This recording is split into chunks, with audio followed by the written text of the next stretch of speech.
सबसे important topic है ये ओम्स लॉ, हिंदी में बोलते हैं ओम का नियम। सबसे इम्पोर्टेंट टॉपिक है। रिलेशन बहुत आसान है, बहुत सिंपल है।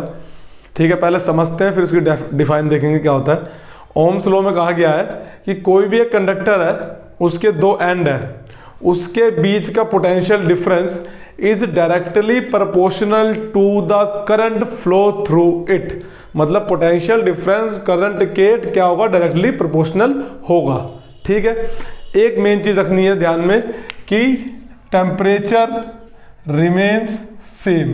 सबसे इंपॉर्टेंट लाइन, अगर आप पूरी डिफाइन लिख लेते हैं, ठीक है, उसमें सिर्फ ये चीज नहीं लिखेंगे ना, टेम्परेचर रिमेन सेम, तो पूरी डिफाइन क्या रहेगी, गलत रहेगी।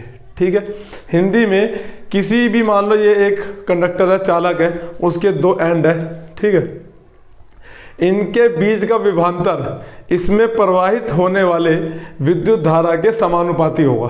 ठीक, और इसमें भी तार का ताप समान रहना चाहिए।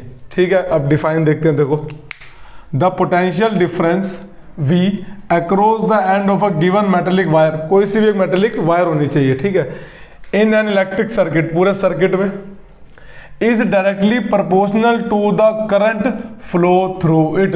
वो किसके डायरेक्टली प्रोपोर्शनल होगा, करंट के। कौन सा करंट, जो करंट उसके अंदर फ्लो कर रहा होगा। ठीक है, provide temperature remain same, temperature क्या रहना चाहिए, हमेशा सेम रहना चाहिए। ठीक है, टेम्परेचर रिमेन सेम का मतलब ये है कि जब हम एक्सपेरिमेंट करते हैं तो जब हम रीडिंग लेंगे तो बार बार करंट जितना फ्लो करेगा ना, तार उतनी गर्म होने लग जाती है।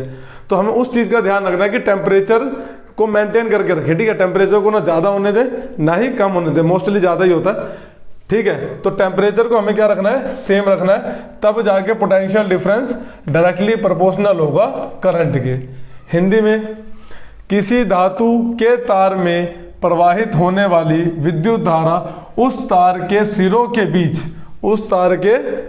के बीच विभवांतर के अनुक्रम अनुपाती होता है। ठीक है, परंतु तार का ताप समान रहना चाहिए।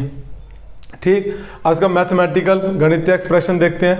V is directly proportional to I, ये प्रोपोर्शनल का साइन होता है। ठीक, जब प्रोपोर्शनल का साइन हटा के इक्वल का साइन लगाते हैं तो एक कांस्टेंट लगता है, हिंदी में बोलते हैं स्थिरांक।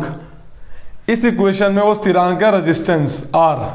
ठीक है, R क्या है, रेजिस्टेंस ऑफ वायर। R क्या है, रेजिस्टेंस ऑफ वायर, हिंदी में तार का प्रतिरोध।